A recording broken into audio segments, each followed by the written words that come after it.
Hello, and welcome to Carnival Personnel Sideshow. I'm Jacques. And this is Biff.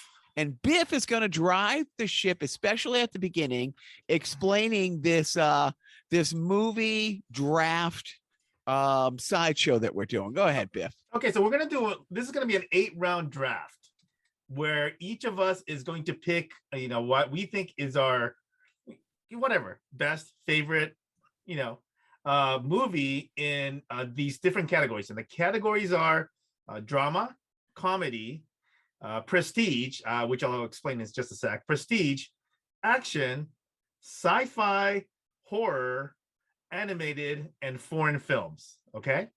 Now just doing it like whatever, just drafting that, those will be kind of easy, but we are going to put a hitch to it where as soon as you pick a movie, you cannot pick another movie within the 5-year window in either direction. So if let's say, so as soon as say Jacques picks one of the Marvel franchises, all of those neighboring franchises that occurred 5 years before or 5 years after are completely locked out for him to choose. So if he thinks that he wants to pick the Black Panther as the prestige movie, as a highly, I think that was nominated for best movie, he cannot choose Endgame as his favorite sci-fi. So that's kind of the way it works. I actually had 9 categories because I threw in one for musical / okay, musical. That's right, based. musical. Let's learn the musical, right? Musical. Yep. / music based. Yep. And so the prestige movie, as we define it, is any movie where the picture, director, or screenplay is nominated for an Oscar. So they don't have to win it, but they had to be at least nominated for it. And also, if it was nominated for best foreign film, that also qualifies. So that's kind of that. So that's how we're going to go for it. And then so we could pick any category in whatever order. You don't have to pick. And so you could just jump from whatever category that you want. But as soon as you pick that, obviously you're locking out a bunch of movies within the next few years. So I think I understand the homework assignment. And when I say homework assignment, I actually put work into this. I actually didn't. And I know there's a few picks I have in there that you're going to be like, of course you put that in there. And you're taking the easy way out, which I'm not, because I truly, the other day, I'm doing Let's this. just say I don't think we're going to be involved with the Pixies today. You'd be surprised because they did this document. No, but I was talking to Joe the other day, and I was trying to explain it. I wasn't doing a good job, the whole theory behind it. But I was telling Joe into this. Well, I was trying to bait him into it, but I did a crappy job explaining. But I was telling him, it's kind of amazing because you're really a master baiter. So every chance I get, but I did homework. I got out the Google machine and I want to put this movie in there and I want to put that movie in there. Oh, I can't put that movie in there because of this. It's like, and then I also, hey, I think this movie can fall into one of these 3 categories. And then I would research and make sure that I went to enough websites that listed it as in that too. So we can either go chronologically. No. It's no subject by order. Subject. Okay. No order, because then you pick the first subject. No subject. You don't have to pick a subject at all. Okay. Because what happens is that as soon as so you essentially we're just going to blurt out a movie and we're going to say which category it is. Okay. So feel free to start if you want. And what I'm going to do is I'm going to I'm going to share just this thing so that you can see that as I write it, we could see that you can see which what's being entered for each one. Ah, great. That's awesome. I'm going to throw out we'll start with this one. Okay. Dr. Strangelove, 1964. In which category? I have that in Oscar. So that's a prestige. Yeah, that was prestige. That's a great nominated. And in 1969? 64. 64. Okay. Or it's Dr. Strangelove or How I Learned to Love. Love. What is Love the Bomb? Yeah, something like that. Yep. And it's Fantastic funny movie. because Uh-huh. that got released truly on the heels of the Cuban Missile Crisis, and Yep. which was great. And there was an original line when William Pickett, when Slim Pickens is riding, Right. you know, when he is going over the rations in the plane. If you remember, he's the pilot of the plane that's Yep. getting ready to drop the bomb. He's going through their ration kits, and he's like, $200 cash, these like these food bars, this or that, and then he turns to co-pilots and he's like, you know, guy could have himself a pretty good weekend in Dallas with all of this. And they had to go in and ADR and re-record the line because it was released after Kennedy was shot, and they changed it to a man, guy can have a pretty good weekend in Vegas with this. But originally the line was Dallas. But yeah, that is my my pick for Prestige. Okay. Wow. What do you think? What do you have for Prestige? I'm not well. So that's the thing. So Prestige can go in several directions. So I'm saying you could pick any category at any time because of the 5-year whatever. Because I'm a little bit more flexible on Prestige, but there are some that I want to get in there because the other thing I forgot to tell you is that once I pick a movie, you cannot pick it. Okay. Right. So you pick a movie now. So now I cannot pick, and the reason why is that there is a kind of a strategy to it, right? So that I think that there are movies that you will not pick, right?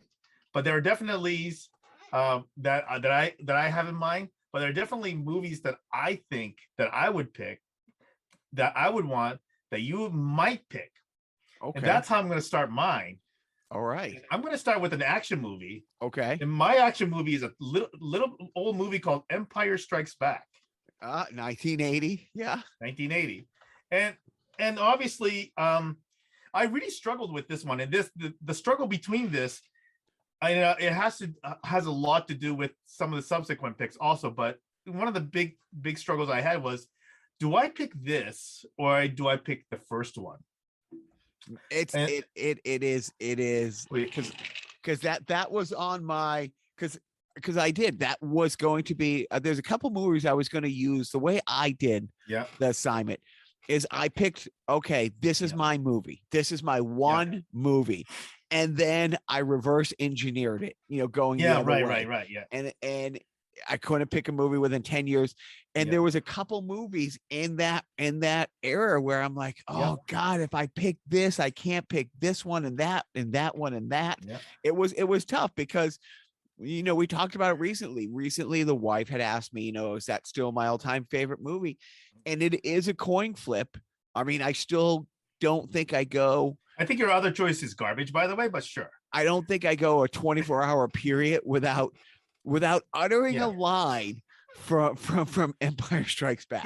So the thing is that there has never been another movie experience like going to Star Wars: A New Hope. Like the first time I saw that in the theater at age 12, and I went into the theater thinking, I'm sure it's a fine film, and it was like, it's like one of those things where you leave there and said, I can't believe what I just saw. And this is something that our generation has, right? Because there was the time before Star Wars: A New Hope, and then that point where we saw it, because there was before that, the forefront of CGI, well, not CGI, forefront of, well, it was CGI, but I mean, forefront of special effects was, largely garbage, right? Great. And even other movies that came out after that weren't even close to that. And I remember I was having my arm set at the doctor's office, and this was yesterday. I'm 8 when that movie comes out. Yeah.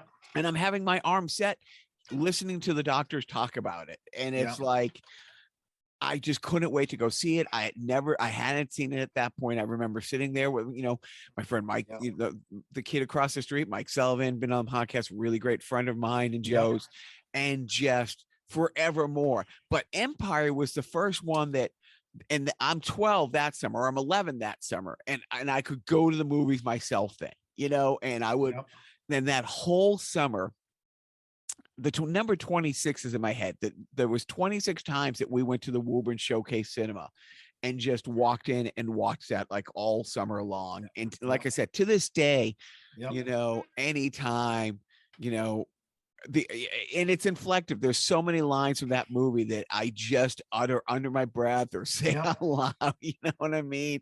Yeah. It is. It's a great one. It's a great one for you to have on your list.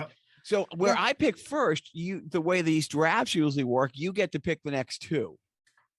Well, no. If it's not next two, I get to pick two in a row. So I get to pick the next one, right? Right. That's what I mean. Right. Yeah. Right.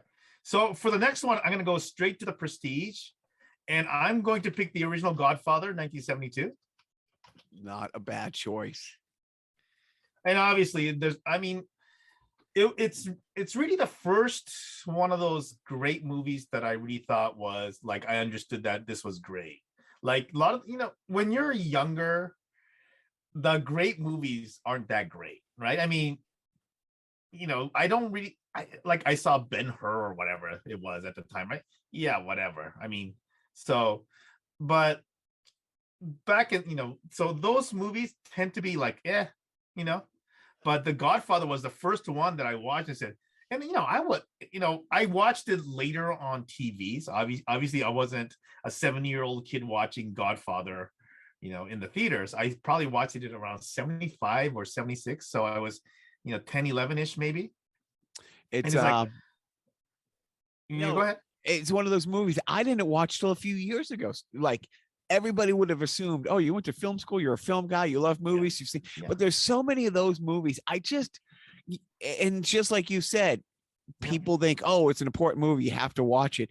I never did. And then I watched part 1 and 2 together. It was one day I watched like 3 gangster movies and part 1 and 2 of The Godfather. And then a little while later, somebody had one of the, maybe it was TNT or the movie channel TMC, took Godfather 1 and 2 and chopped it up and aired it in chronological order. Wow. Because it flashes back and forth. Right. So, but they edit it like in a straight line type thing, and it was kind of interesting to see that. But yeah, no, that's a great pick, and that's a movie that, there's a couple movies that I have on my list. When I went to film school, let me be really clear, I didn't choose to go to film school. I 2 years after high school playing juniors and this barnstorming Iron League, absolute something out of Slapshot league, men's semi league. I played for the Manchester Bush Blues, where you had to be 21 to play in the league because all the teams are sponsored by beer companies, and you got $25 and a case of beer a game. And so I played under some other dudes like, info, because right. I'm 17, 18 and, 17 to 24, because, most of the guys were like mid 20s, though they were men, you know what I mean? And, and I was small. I'm 17 and I'm 145, 50 pounds soaking wet. But I ended up going to school kind of accidentally. And the only track that the coach at Fitchburg State could get me into that had opening was in the film department. And so I'm like, yeah, fine, I'll do that. I had no interest of going, but I did. I went, and it was great. And I've told this story way too many times. One of my best friends, John, and the band Five Head was in our band. I play Five Head at the end of our shows all the time. He was in my class for all 4 years, film 1 through film 4.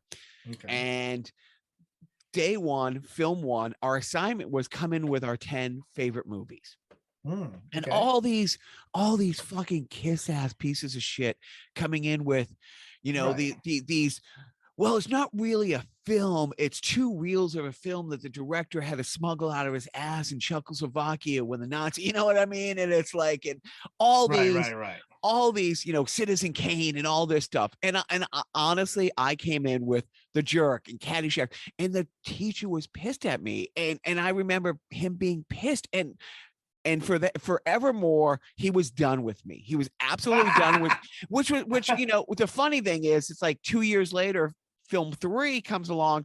I'm not the only one who finished his project that semester. I'm the only one who finished the project. It got on MTV. It made it in, you know, I did a video for our band. Yeah.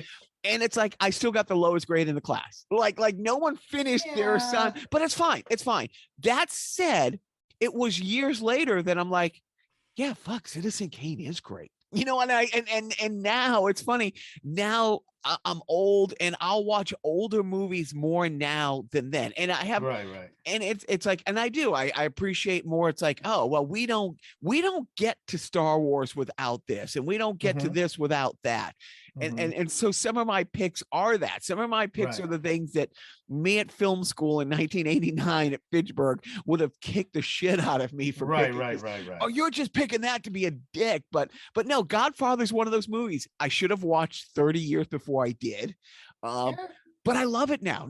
And I just quoted it yesterday. I was on a business call and a guy had said, it's like, oh yeah, no, he's got to, you know, go to his Godfather, blah, blah, blah. I'm like, is it the date of his daughter's wedding? You come to me on the date. So have you ever seen The Freshman? Yes. I mean, and when I watch it, it's like, you can't watch The Freshman unless you saw, you know, the Godfather franchise, right? But I mean, it's such a great homage to it because obviously he, you know, there's a film class, you know, that's part of the story arc.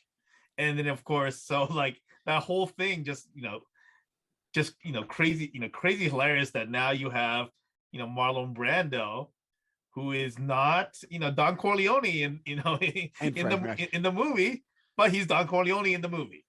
Which is, you know, it's funny because I've started to look at the world a little differently ever since that podcast about music getting to China all at once. With no history or ramp up, no like, oh, you have to listen to the Beatles because you can hear the Beatles influence in sampling, that you can hear this, and it's like they got music all at once, all on the same day, every genre, every era, and so you had that, and so now I'm kind of looking at it like that, and it's funny. I've been watching more older, like the last few months on the podcast, the Hammer film horror. I'm not a horror guy per se, right. But the rabbit hole of what's his face? Now I'm blanking on his name. Played Dr. Frankenstein and seven Hammer horror films from like 1956 and 74. Peter Cushing's. Yeah, You know, I mean, he wasn't in any Star Wars movie or anything, so it's not important. Right. And then of course his best friend who played Frankenstein's monster in the first movie that Hammer did in 1956 in that realm. And then the next year, you know, Lee played Dracula for the first of his 9 Dracula roles for Hammer. And that's something that, like, yeah, I don't think I would have. Well, maybe because I used to watch Creature double feature. Anyways, Godfather is one of those movies I just watched a few years ago for the first time. It is so great. It is just so great. So that was your pick for Prestige, and Empire Strikes Back for action.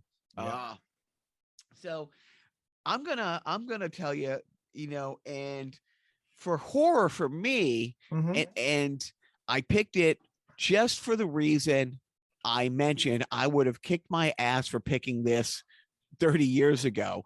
Nosferatu. Yeah. 1922. The movie's 100 years old. Yeah. But it's still scary as fuck. It's still one of the most scary Dracula movies. You know, you got 100 years of CGI and filmmaking and amazing thespians who have filled that role. I mean, there's been so many great actors at their height of their careers playing vampires. But if you go back and you look at stills and you still see their Dracula, that is one fucking freaky, scary as shit monster 100 years later. That's a fine film. I mean, like it's so, and I guess I also think that there's something really creepy about, or something really creepy that you can do in black and white films that maybe you can't really do in color films, right? So there's that, you know, aspect also. I mean, it's funny because you got our Christmas card this year and it was creepy and black and white and for exactly the same reason, you know? it's funny because when the wife wanted to go, have the picture taken with Krampus, we were like, yeah, we're all in. This should be fun. And then when she showed me the side by sides, like, should we go with this or should we do it in black and white? It was like the most rhetorical question she could have asked because it was just so hauntingly creepy. And all she did was just put on the black and white filter, same picture. But yeah, Nosferatu is one of those movies where you almost don't have any movie after that. I mean, that scared the shit out of people forever. It scared people so much that they didn't want to go, at the same time were compelled to go to movie theaters around the globe. And I think that might have been the first global phenomena in filmmaking that, that's a German movie that everybody had to see. Sure. Yeah. That's kind of an interesting point. Yeah. I don't really think of it as like a German film, right? It's like one of those things where, it's kind of, it is what it is kind of a thing, right? So, right. But, in the US at the time, I mean, you think of the great silent era movies that I live for. And that was one of the things. I'm going through this. And I kind of really, one of my all-time favorite movies is Safety Last by Buster Keaton. That's the one with the famous him hanging from the clock, the hand of the clock that was shot in LA and, and all that stuff. But I'm like, no, Nosferatu and all those guys, Buster Keaton, they were worldwide famous, but Nosferatu was the first that literally just, because Frankenstein and all those books and the Brother Grimm, those novels have been scaring like children for, centuries up until that point. But that was the first look at a monster. And the monster that they created for that movie was scarier than what you could have imagined. And it was like, and there's a great movie. Oh, I forget what the movie is. It's a comedy that came out. The wife loves it. Like, I'm trying to think of the name of it. Where basically it's the making of that movie. Oh, okay. And is it the Ed Wood? No, not Ed Wood. No, but and it's a real vampire playing the vampire. You know what I mean? Yep. They can only shoot at night and all this stuff, and and crew members keep going missing and stuff like that. But yeah, that is my next pick. What do you got? What's the next pick? No, I think you have to pick. I go. Okay. This was tough for me because two of my favorite animated things came out like in the same period of time. One of them I kind of wanted to go with Toy Story, but that would have killed another choice that because of the year. This was one of those things that's like, oh man. I mean, all four of those Toy Stories we quote all the time. Yep. Still getting nostalgic for, cry like a baby. It's hard. And then, but two movies came out the same year in the animated space, Batman Mask of the Phantasm. And that was such an important movie because it launched the DC, because that did so well. They ended up doing Batman, the animated series, which is considered one of the best animated series of all time. Okay. That led to the Justice League Unlimited, which is an amazing series. But for my pick, I'm going with 1993. And I put it in animated, though it's really kind of claymation. Nightmare Before Christmas, which I've been talking about since October, because the Oogie inflatable that we have in the yard and the Jack Skellington and the 12-foot. What was the year? 1993. 1993. Okay. And so our house is a year-round kind of homage to the Nightmare Before Christmas, with my love of never wanting Christmas to die throughout the year and management's everlasting love for Halloween season. Yeah, fantastic movie. I actually saw that at the El Capitan in Hollywood. And it was a lot of fun. They had the organ player and everything else, and they had they gave us like badges and stuff like that. I guess one of those commemorative things. And it's such a different, obviously it's a Tim Burton movie, right? Yep. It's kind of a Tim Burton movie. It's really interesting. Do you know that show on Netflix called The Movies That Made Us? Have you seen that? they're four seasons Okay. in. Each Okay. season is like 3 or 4 episodes. Okay. And like they've done the Christmas movies it made us, and it's Okay. Elf, and it's Right. but anyways, so what ended up happening, it's fascinating because we absolutely love him. We love Tim Burton. Sure. Yeah. What happened is Tim Burton was fired from Disney. But while he was working at Disney on his downtime and while in between projects, he came up with a lot of these characters for Nightmare Before Christmas. And he wasn't Tim Burton at the time. He was just another animator weirdo. He ends up becoming Tim Burton. And he does Batman. Right. And now he can he's the 2-ton elephant who can sit wherever he wants. Right.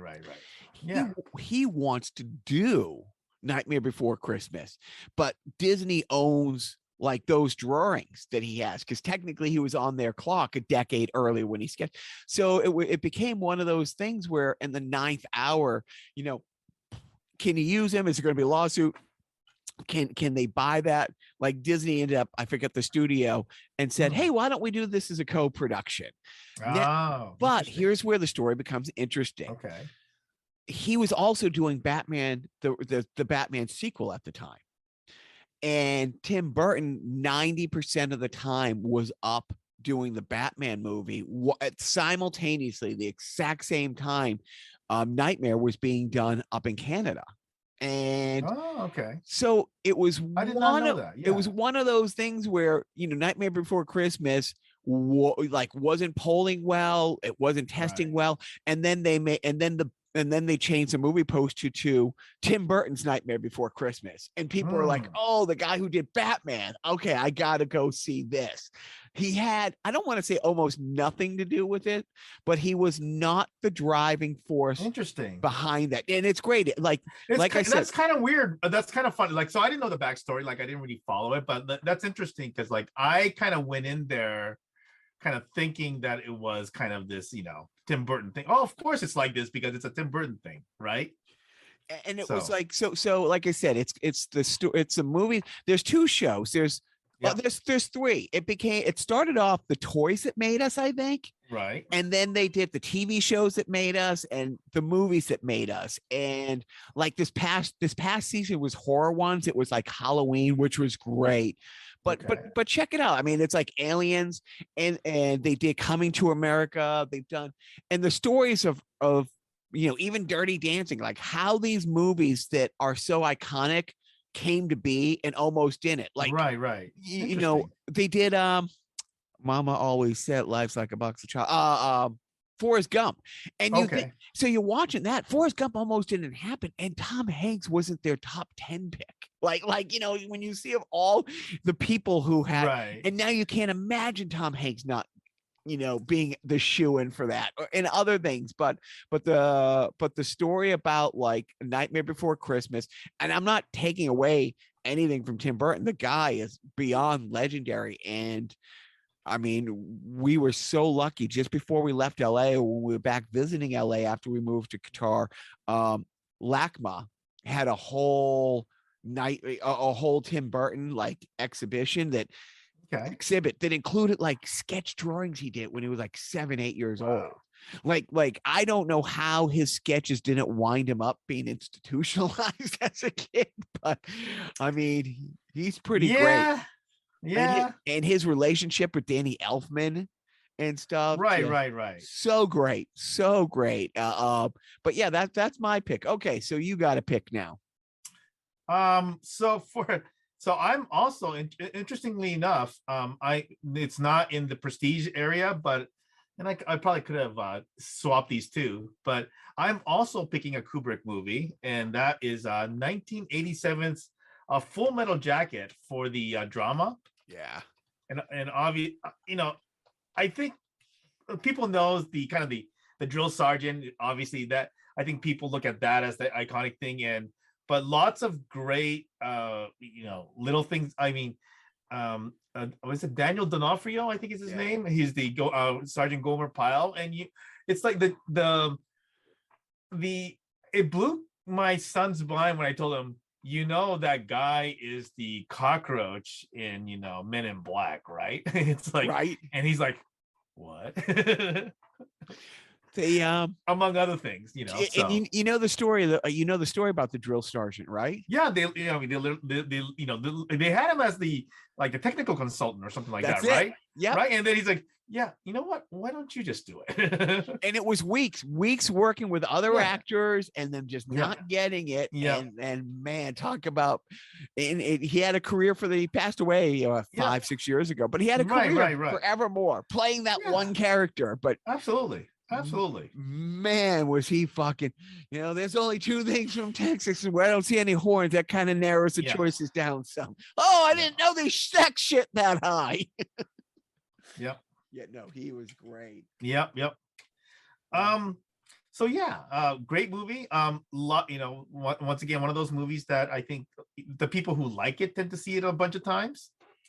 But yeah, I think it's probably my favorite of the Kubrick movies. Obviously hard to compete with Eyes Wide Shut, but no, seriously, I mean, yeah, I just think it's a fantastic movie. Obviously, Doctor Strangelove is up there in terms of being my favorite Kubrick, along with Clockwork Orange. But those I thought you were going to say Clockwork Orange is what I thought you were going to say when you're like, oh, it's another Kubrick movie. I think those three. Yeah, I think those three are kind of and I think people have different opinions about the various Kubrick ones, because I think I was never a fan of 2001. Wait, now Kubrick, did he do the moon landing? He's the one that shot the fake moon landing. That's right? correct. That was Kubrick. Yeah.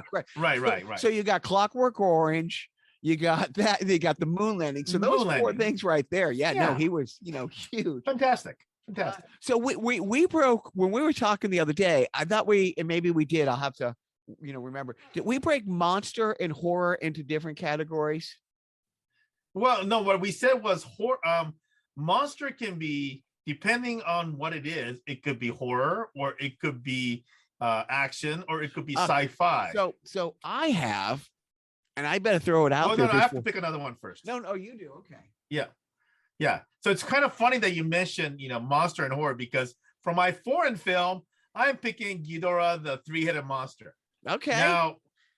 Now this was a tough one for me, because, and when I say a tough one, it's one of those things where, which one do I want to fit in? So there's really, it became a choice between three movies, right? One is that I could have gone to the original Godzilla, which is essentially the one that started it all. Yep. I could have gone to Destroy All Monsters, which is possibly the one that I like more. But I picked this one because Ghidorah is without a doubt my favorite kaiju ever. And so I figured that, you know what? I have to bring in the movie that brought this to life for the first time. So that's the reason why I went with that. I know you're shocked to hear that I didn't choose Godzilla versus King Kong, because that's such an amazing movie. But what now which one, the 63 they're Japanese all crap version, or they're all garbage, or the 64 American all version? Garbage. But no, that's a great one. And the whole that is just your favorite monster from a whole genre that you love. I thought you were going to steal my thunder. I also, with monster, went with the kaiju movie. I went with Pacific Rim. That's great. So you're gonna put that in. Where are you gonna put it? Yeah, that's my monster movie. 2013. I don't have a monster category, so you're gonna. So I had monster and horror separated out. I had those as two different things. If I have to do a monster category, I have to go searching for something else. So we'll put a pin in that and come back. And then we're gonna go to my. Let's see. Well, the reason I couldn't go with Empire Strikes Back as my anything movie, right? It's because it was 1980, of course, and which is a sweet spot, right? And that would have prevented me from putting my comedy film in there, The Jerk. Of course. I think I'll have to look. Is that 1980 also? That's 1979. 79. And so I'd have to look at the podcasting guidelines, and I don't think you can have a podcast based on a movie and not have that movie listed in your favorite movie draft. Fair enough. I think that I don't make the rules. I'm just following them. So yeah, 1979. And again, it's one of those movies where Joe and I have put together a list of movies we haven't actually watched together yet, and we're going to blow. I'm hoping to watch 15 movies. Well, like my to-do list, my goal list for this year is watch 15 movies with Joe that either one of us hasn't seen yet that we're supposed to, like I've seen it and he hasn't, he's seen it and I haven't, or just movies that would be infinitely better that we watch together that we already love. And I think The Jerk tops out that list. There's nothing not perfect about that movie. That, it is one of those, and it's kind of funny. When I first saw it, I didn't, there was a lot of the intentional things that Steve Martin did that I didn't get the first time, where I thought, this is like really stupid, right? I mean, there is some stuff that I like ended up kind of taking way too literally, where I think that I didn't get it, right? But I think it's one of those things on, upon when I saw it when I was a little bit older, I actually liked it a lot more. And it again, one of the few things my birth dad, the few times that he saw us like once a week every year for like, would just take, especially me and my brother to grossly inappropriate movies for our age that I am very much thankful that he did, because I did. I saw The Jerk when I'm 10 years old in a movie theater. I saw Blazing Saddles when I'm 7. And right or wrong, most people would say for wrong, it shaped my comedy. But that movie, and even yesterday, I had quoted that movie like I do almost every day. Have you seen Don't Look Up? I have not yet. Basically, I know the premise of it, but I have not seen it yet. So, I mean, at one point you see a guy and he's credited like, president of Texaco Oil. And I was saying to Joe, it's like, you want to be president of Texaco Oil? Sure. Well, clean the sink in there. Clean the sink, and a president of Texaco Oil, not even working for me 10 minutes, and he wants to be president of Texaco Oil. But sir, I don't work for you. Not only for $1.30 an hour. That's and that is this episode's self-indulgent theater, where I just hit one of my favorite scenes from The Jerk, where Jackie Mason hires Steve Martin. So anyways, so I couldn't pick Empire Strikes Back because that would have ruled out picking The Jerk. Yeah. All right, so now what do you got? Wait, so is that right? 2, 4, 3, 4. I thought. Wait, are you supposed? You picked. Oh, that's right. You picked. Okay, so I just want to make sure we got this clear. Okay. For the next one, there's one other movie that had the same impact that A New Hope did, and the second time I felt that exact same way was in 1993 when I saw the original Jurassic Park. Yeah. And I said, holy cow, what the hell is this, right? So that's my entry in the sci-fi category. But it's one of those things where I think maybe this many years later, I mean, I know that the franchise is still alive and well and all that stuff, but I almost feel like certainly people our age should appreciate how amazing that first experience was, right? I mean, it was such a when Bill Pearlman turns Laura Dern's head and she sees, that's how everybody in the theater felt. Like the look on her face is how everybody. Laura Dern, when they turn her head around and look, Laura Dern looks at the field, it's like, it's like that was, I mean, that really was the scene, right?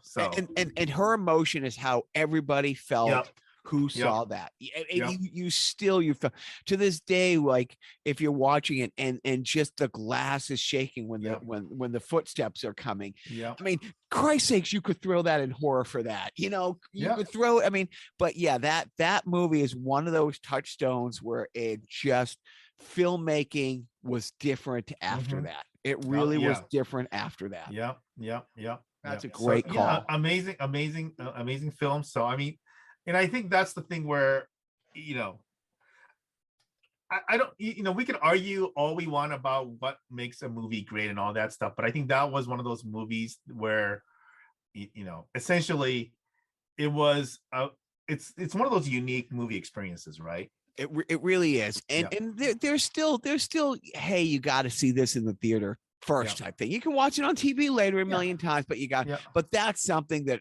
just thank goodness we didn't even have the option of seeing at home first, you know. Right. Right. Right. Right. Right. Right. And Yep. that's without like even today's screens and theater. I mean, it was, but like I said, it changed everything.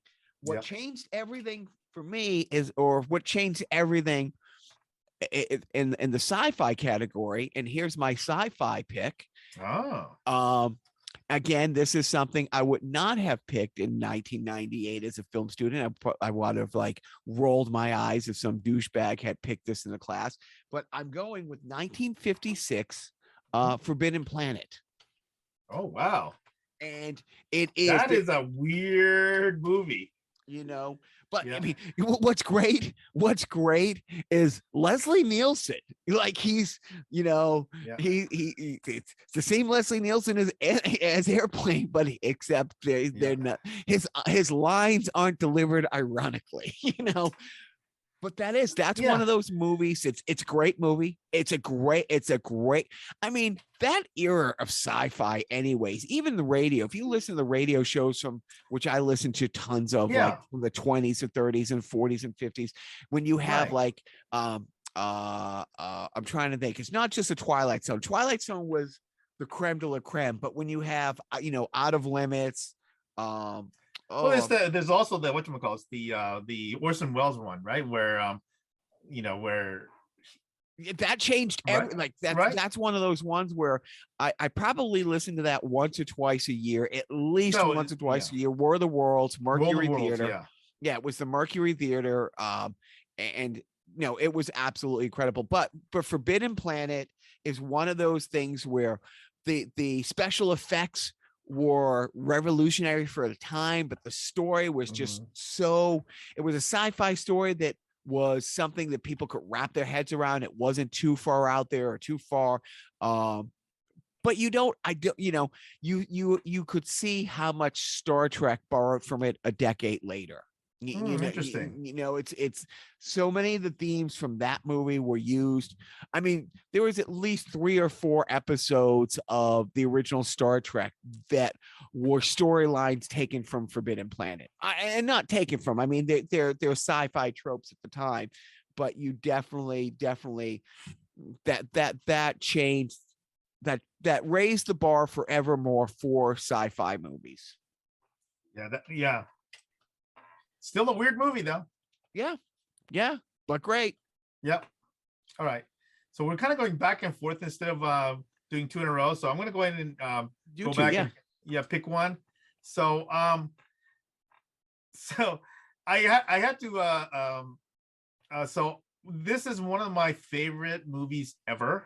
And so for the animated, I'm picking 2001's Spirited Away, which among the Ghibli movies, I feel it's the best one. People argue about this all the time, but I think it's the best one. It's a fantastic movie. I think my oldest would go toe to toe with you over Totoro, but he loves Spirited Away too. We all do. That's a great one. Yeah, and I think the reason why the Spirited Away, both Totoro and Spirited Away are very, very, for a lack of better description, Japanese movies. Like and part of it is because it's everything about it is it's kind of all, it's not like some of the other movies where they have they turn like whatever, a child's book into a movie kind of a thing, right? So in that sense, it's but there are nuances about it that I've had to explain to like James in regards to why there are certain aspects of that movie that is just, that is so great that it is part of the, the Japanese experience. So in that sense, I liked it a lot. How old were you when that came out, and where were you? I actually didn't see it until it went to the to video. So I was, whatever. I mean, I was here, and I was old, Okay. right? So, I mean, the movie came out in 2001. So okay, right. So, and did you get it? Did you first see it in Japanese? I actually watched it. It's one of those things where I got the DVD, right, and so I could switch the thing to watch it in Japanese. So yeah, that's basically what I did. Yeah, it's those movies. I can't watch those movies dubbed. It's just like it just drives me bananas. Oh, that is a great pick. Well, you didn't have music as a kid. Oh, you gonna do 2 picks? No, let's go ahead and switch off because we did the snake for a while, but we kind of just stopped doing it. So you didn't have music as category. I did, and I really I have one, so I'm good. I really labored over this because you want to say Spinal Tap, but then again, Spinal Tap, it's in that meaty zone, right? We're preclude from doing either The Jerk or Empire, all that stuff. Yep. I went with Almost Famous. Oh, that's a great movie. Yeah, it is a great movie, and there's so many times like when I'm about to and that's a Cameron Crowe thing too. Yep. It's his life story essentially. Right. What year was that? That was 2000. No, I'm sorry. That was 2000. I almost said 1999. That was 2000. Right. And that is one of those things where every time I'm about to jump into a swimming pool, right, I put my arms out and I yell, "I'm a golden god." There's so many times when I'm like, when somebody will ask me like what my favorite band is, and I just don't want to answer it. I'll say, "Oh, Stillwater." Yeah. Stillwater's fucking great. They're, greatest band of all time. But I did everything about that movie was awesome. So I do. But that's tough because there are so many, it could have gone. I mean, the family and I when Hamilton hit Disney Plus like last year, watched it at least a dozen times. And I honestly, I say this not joking around in any way, I don't remember taking my boys to a movie without the wife that I ran home and yelled at her to leave the house now and go to the movie theater and watch this so that we can talk about it. Frozen hit me in a way that the boys were young, they were wrapped up into it. I left that movie theater like laughing and crying simultaneously. She saw it the next day, then we saw it together, and then our love for Disney, which I wish I didn't. I wish I knew how to quit. But all the Frozen stuff that they have, even now, even today, I don't know because we had our first snowstorm here, outside Boston, and the wife said, it's like, hey, we should go make a snowman. And then she started singing the song, and then later we had Alexa play the Olaf song, the Olaf summer song and stuff. Anyways, but Almost Famous, everything about that movie, I really, really loved. I love the music in it. I love the themes in it, the story in it, but that movie for me is just. Would I take that over Spinal Tap? No, but I couldn't pick Spinal Tap. It's one of those things where, obviously, if we didn't have the limitations, there would be all kinds of other movies in here, right? Exactly. Yep. Okay, so since you went with a musical, I went with a musical that you may not have considered to be a musical. Okay. Which is 1940s Fantasia. Oh, 100% a musical, sure. Right, but I mean, it's not one of those movies that you associate as being right, a musical. But I'm thinking, one of those. It is. I think if you look at when that movie came out, and then like all of the movies around there, nothing really comparable to that really happened outside of the Warner Brothers, right? So. It's really one of those things where they kind of this, and I don't think that movie did that well in the theaters compared to some of the other ones, but nonetheless, I mean, obviously the Sorcerer's Apprentice is essentially a classic. The Dancing 100%. Hippos, Yeah. right? Well, you go to Disney. Like the last time we went to Disney, it's been like 5 years, but they do when they do the light show at the California Adventure side of the park. I mean, it's that Sorcerer's Apprentice. It might not have done good then, but 80 years later, it still strikes a chord. And they're still selling merch off it. They're selling merch off of that. Yeah, absolutely. Shit, yeah. Yep. Okay, that's a good one. My foreign film, and again, it's something that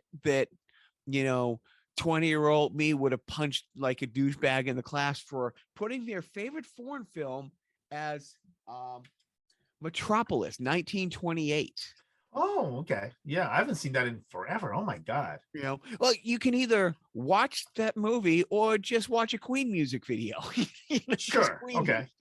And I almost had forgotten about it, but like recently, I have a YouTube playlist of like Queen stuff that kind of plays in the background, in the videos, and I'm like, oh fuck, that really. And again, I am one of those people who, despite what I said earlier about how great it was in China that they got all music at once and they weren't prejudiced by, oh, you have to like this if you like that, or you can't like this music if you like that, or you have to have listen to this before you listen to that. That said, it's like, yeah, you don't have, you don't have Forbidden Planet unless you have Metropolis. Right. Yeah. Yep. You don't have you don't have, a Hammer Films, Peter Cushing's Frankenstein unless you had Nosferatu. But I did. But even on its own, even taken away, it's his, because I went to MoMA a few weeks ago in New York, and of all the exhibits I got caught up watching were these old movie reels from like 1900 and 1920, like just the birth of filmmaking and stuff, and just how these things were done with all practical effects. I mean the math and the planning that had to go in with like things like forced perspective, because you didn't go to you couldn't go to the camera shop and talk to the guy about like 18 different kinds of lenses for the camera. It's like all of these problems that had to be solved by these filmmakers is what created those different lenses and those different effects. Oh, interesting. Yeah. But just in its own, just to sit there and watch, that old stuff and just be blown away by, again, I watched, a Buster Keaton movie, and I'm like, how the fuck? They always, the stunts and the thing and the, the tenacity, all this. But yeah, it's a really, in of its own, not just because of its historical and its influential nature, but Metropolis is a very interesting, great movie. And again, another German masterpiece. Yep. Interesting. Okay. All right. So I'm gonna go into the horror one, and it's one of those things where I ended up I love this movie, but I kind of ended up backing into it just because of the ear constraints. So are you ready for this? Yep. From 2011. Nope. Don't hold on. Can you? Oh, where is it? Hold on. Okay. Hold on. Where is it? Because I had contingencies if you took one of my movies. I don't know if you can read. Where can you read? Anyways, I know what you're gonna say. Go ahead. Go for it. From 2011, Cabin in the Woods. 1000%. I honestly had a bunch of different things, but I'm like, oh, if you don't say this or you nix that, Cabin in the Woods was on my very short list. Biff, that's a great call. And obviously, one of the things that happened was that if I was to choose horror first, I would have gone in one of I could have gone 72 to The Exorcist, which of course coincides with The Godfather, or the early 2000 when I had The Grudge and The Ring. Yeah. Or the early 90s when I had Hellraiser. But it's one of those things where I ended up going to the other ones first, and I said, I'm gonna, so I kind of struggled between going really old for the horror, but then as I was kind of poking through, I said, hey, look at that. 2011, Cabin in the Woods. I could still choose this. Dude, So that's kind of what happened. So that movie, and I've talked about it before. So management and I go to see that, and I don't know how or why got to go see that because she really wanted to, but Right. we must have been back here visiting, and my mom had both of the boys, and I remember sitting in an almost, if not an empty theater, a damn near almost empty theater. 5 minutes into the movie, she's like, go make sure we're in the right theater. Because the way it starts. Sure. Off of that office setting and it's the cubicle world and it's all of this stuff. Dude, there's so many things in that movie that I don't care how many tropes that they threw in your face. Oh, okay. Well, the black guy's going to die first. Oh, okay. Well, you got the virgin, you got the jock, you got the slutty girl, you got the nerdy girl, you get them into a cabin. You had all the tropes in there, but all the shit you didn't see coming, all the horror stuff that you in a million years didn't see coming. Dude, that's a great call. I mean, I don't like horror. You know, when I was going down, I know you're not a horror guy, but I mean, that's one of those ones where it's like, you know, I'll deal with it. When the kid goes to escape and he's driving the dirt bike and he's going to jump over the ravine, and you know, it's like that invisible wall. It's like they don't know that they're in a on like a set. They don't know they're in a what is that movie where he doesn't know, The Truman Show. He doesn't. Truman Show. Okay. Yeah. They don't know they're in something, and he's gauging whether he can the dirt bike can get up enough speed to jump over this ravine. And halfway through the thing, he hits that invisible wall. He's like, what the fuck? You know, and then all the little monsters in the background that you see, like the Ravagers from Firefly. You know, every monster from every movie was squeezed in there. Because when I was going down horror, I'm like, Cabin in the Woods was on the short list. My short list for horror was Shaun of the Dead. Oh yeah, that's another great one. You know, The Lost Boys, you know, which is another one. Like, you know, just talking to, you know, Joe who collects TV guides, and every time he says TV guide, he'll mention TV guide, or I will, and one of the other one will say, what do you need a TV if you got a TV guide?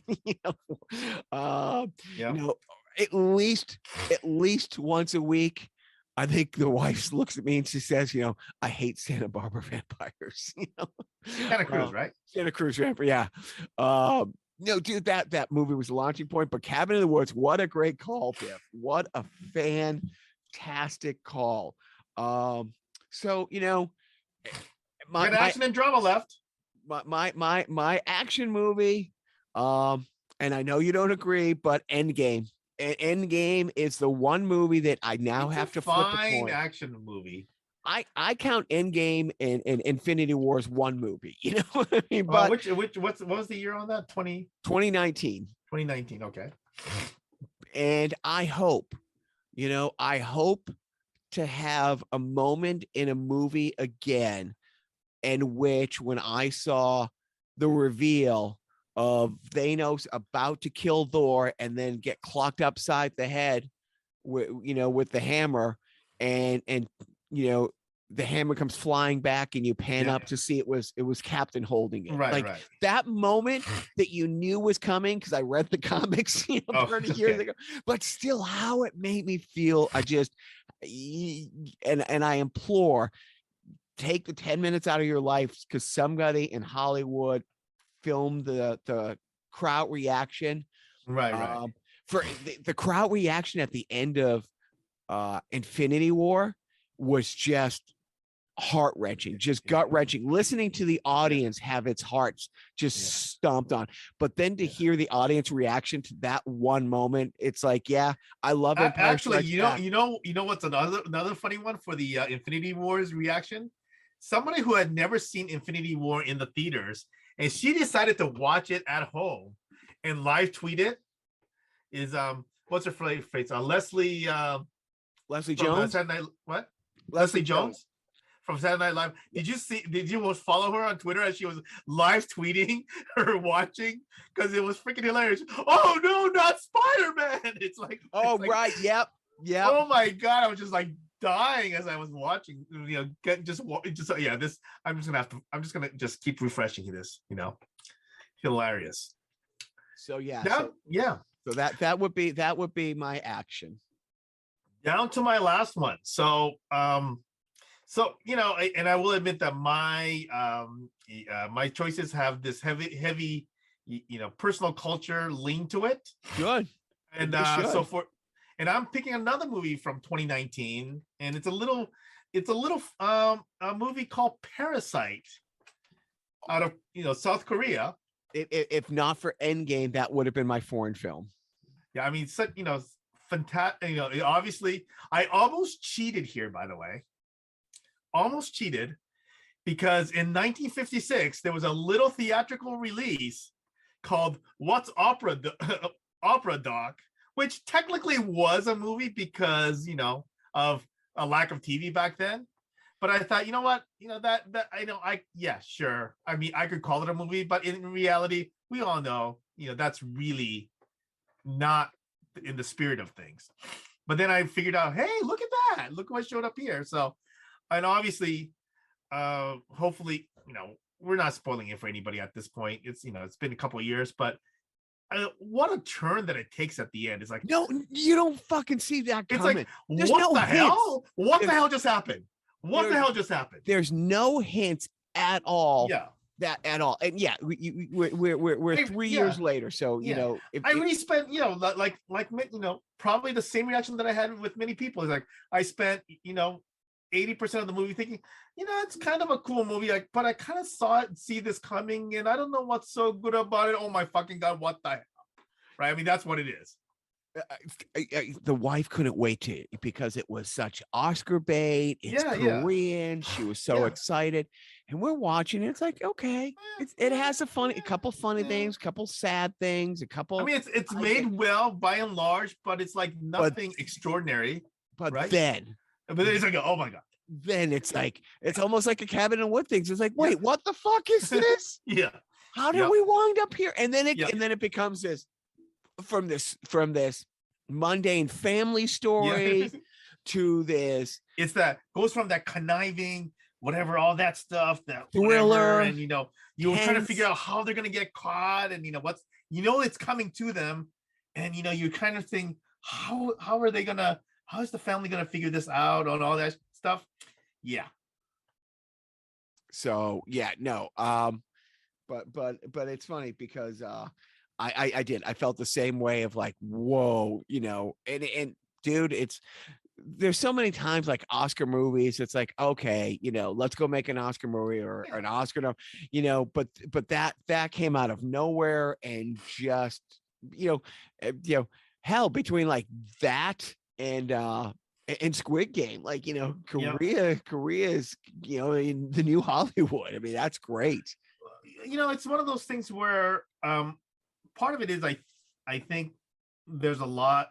I mean, people are more open to it, for one, and I think that people are a little less kind of hung up on the way movies are made, in terms of there's a certain predictability to the Hollywood movie sequence, right? And this is kind of completely randomly off topic, but I think that there's some exact moment in a movie where the boob shot is supposed to appear. I can't, you may know this, but I mean, there's like a formula to when you're supposed to, flash the boobs and stuff like that, right? It's that formulaic, right? So it's funny because wife and I recently watched something, and it was like, wait, now's the boob shot? It was like, it was like, okay, you passed the window where that would have made sense. And now it's like, oh fuck, we didn't throw the boob scene in there. It's one of those things where you can only say fuck twice and get a PG-13 rating.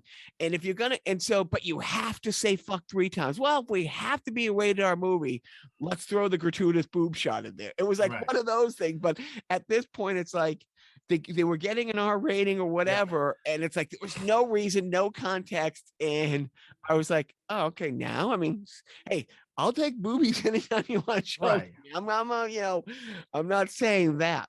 Yeah. But in terms of, so I think that a lot of the way movies flow, a lot of people have in the past have said how, like, certainly with Japanese movies, they couldn't deal with the slow pace of the movie, right? And I'm thinking, because like for me, everything else is the form movie, I guess technically, but those movies kind of flow the way like things just kind of flow. So I didn't quite really get it. I mean, I kind of logically understood it, but I think the fact that a lot of these movies, and credit to the people who made these things fashionable, right? So I have a note here that I'm gonna is King Kong a kaiju movie? It's the original King Kong. Yeah, Talking about the American King Kong. 1933. No, it's not. What makes No, it? I'm kidding. I think it technically is. He's on Monster Island. There's other monsters. I mean, Yeah. do kaijus have to come from another? No, of course not. No. I think it is a kaiju movie. I mean, I think that in all fairness, I think to some degree, right? I think King Kong probably gave birth to Godzilla, right? The fact that there is this, you could make a film based on this, whatever. So in a way, it might be the OG kaiju, right? Yeah, that's what I was. Yeah. I had that on my list. Possible. Yeah. So my drama, Uh-huh. I've gone back and forth. It's like, because I had Pacific Rim as because I had broken out on my list as horror and monsters being different. But my drama is 2008, The Dark Knight. Dark Knight. Okay. Also could have gone with the what did we call it, the Oscar one, Oscar clickbait one, but that's 2008. I again, I just babble movie lines to myself under my breath all day, and I don't know if I've gone a day since 2008 without saying, why so serious? Yeah. It's kind of hard to pick between because there is no Joker in The Dark Knight, but Dark Knight was a fantastic movie, right? I mean, no, The Dark Knight Dark Knight is the Joker one. Is the Joker one? Yeah, the Batman Begins is the one before that, and that one, I think, I could have gone either, because that one too, you don't have The Dark Knight if that doesn't do so well, right. And every time. It's funny because my kid's doing kickboxing the other day and he got knocked down, and we always joke, it's like, why do we get knocked down, Bruce? So we can learn to get back up. It's like, but why? I think all three of those Christopher Nolan Batmans were, I just thought they were just so fantastic, right? Right. I mean, if you take off the Batman outfit, they're just great movies. Just great stories. But especially The Dark Knight, if kind of goofy, running around naked, trying to don't fight judge. crime, but don't judge. I'm just thinking kind of goofy, honestly. But yeah, did you? What were some of the honorable mentions that you really want to squeeze in, but because of the rules for this, right, get in? Well, so I mentioned a couple of them earlier. I think I had the biggest struggles, like I said, in the horror area, because that's the place where I had a bunch of, other ones that I wanted to fit in there. Similar to what you said about Toy Story, I wanted to find a way to put in Up in there somewhere. Up is such an amazing movie, and unlike the other movie, it's one of my friends who used to work as an animator in Sony and all these other places said he his comment was that it was a movie, it was an animated movie that executed so well without a single plush animal marketable character in it, right? Well, Doug the dog. Kind of. I mean, how many Doug stuff do you see out there, right? I mean, well, okay. Well, I'm the wrong guy to ask because I'm the Disney guy. But you're right. No, there wasn't a. We're going. And the thing is, it wasn't forced in there. Right. It wasn't a Jar Jar. I mean, yeah, I'm sure there are also Kevin, stuffed Kevins out there also. Oh, that's but, that's what I meant. Kevin the dog. Right. Kevin. No. Kevin is the bird. Kevin is the bird. Yeah, I meant the dog. Doug is the dog, right? Okay, yeah. You know, but yeah, so sure. I mean, but that was, and obviously the late great Ed Asner, right? I mean, so that, I think that was another one that that was one that I certainly wanted to get in there. Certainly, I already mentioned I wanted to get, Destroy All Monsters was the one that I liked better, and also Star Wars: A New Hope is also the one that I like better. But those are a couple of the ones that I couldn't fit in. Yeah, it did. It made for some tough choices. Yeah. And I think comedy is the one that I really basically sacrificed at the end. There's so many, great comedy movies that that unfortunately most of my favorite comedies ended up in that, 75 to 89 time frame, right? Whether it be, it could be like The Animal House, or it could be Caddyshack, or it could, all those movies were in that sweet spot, for comedies in our generation, right? So obviously you made The Jerk fit in 1979, and obviously I could not, I mean, just with the fact, the way I picked some of those movies. As soon as I picked Empire, right? I mean, just the number of those comedy movies that I just locked out, right? Exactly. So. And that was the tough thing. And that's why I'm like, oh, I really, do I go Empire? Do I go Endgame and stuff like that? But yeah, no, it's, and I don't know. It's almost like, because when you were talking, it's like, okay, if we got 8 categories and there's like 70 years, 80 years of movie making and stuff like that.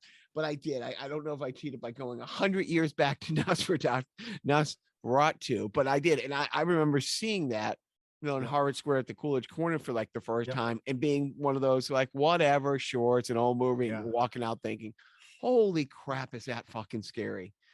In a way, like I had a lot more flexibility in like something like the musical, which was not a category that I actually had in, but so for me, I added that in at the end. But still, musical was the one where I had all kinds of flexibility, because one of the backups that I had, even as a prestige movie, one of the considerations, so one of the directions that I thought of going was choosing Wizard of Oz as the prestige, and then inserting Exorcist as my horror movie. So that was the option, that one of the options that I had. But dude, we're gonna do more of this type of stuff this year, because I just love talking movies, and we can come up with different like parameters. Well, we could do like a music one, right? So right.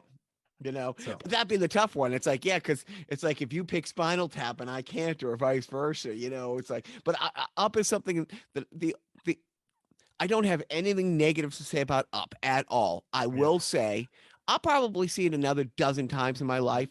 I will never watch the first 10 minutes again. I can't. It is that first 10 minutes. It's like I almost feel like you could judge a person, like, if you show them the first 10 minutes of Up and they're not crying, you don't want to be their friend. There's something wrong with that person. Yeah. There's something wrong with that. And it's like, just because we're who we are, and we're friends with somebody like Renetsky, and we're, the little trinkets that like I'll have around like my office, or the wife will have, like we have those little pins for that little society. I'm blanking on the name of it, that little club that him and his wife when they were like 12. Together. That just the music will get you. You hear the first couple notes of that music, and it's like, oh, dude, you all suck for doing this. And when we do Dog Rescue, it's like we've had so many Dougs in our life, where a rescue dog will come in. It's like, I just met you and I already love you. I mean, they nailed that dog thing so perfectly. No, it was great. This was a blast. Thank you for coming up with something fun. Well, I didn't, I stole it, but hey, there's no more good ideas out there that haven't been done. Like we're going back to 1922 picking movies. Let's be honest. So it really is too bad that Joe didn't join us on this. So I think it would have been, and certainly would have been interesting to see, what he would have eliminated from our list, right? We will rope him in on the next one, but you have to explain it to him, because I did a shitty job trying to explain it to him. But that was awesome. Yeah. And I will bother you later, Biff. All right, we'll talk. Bye.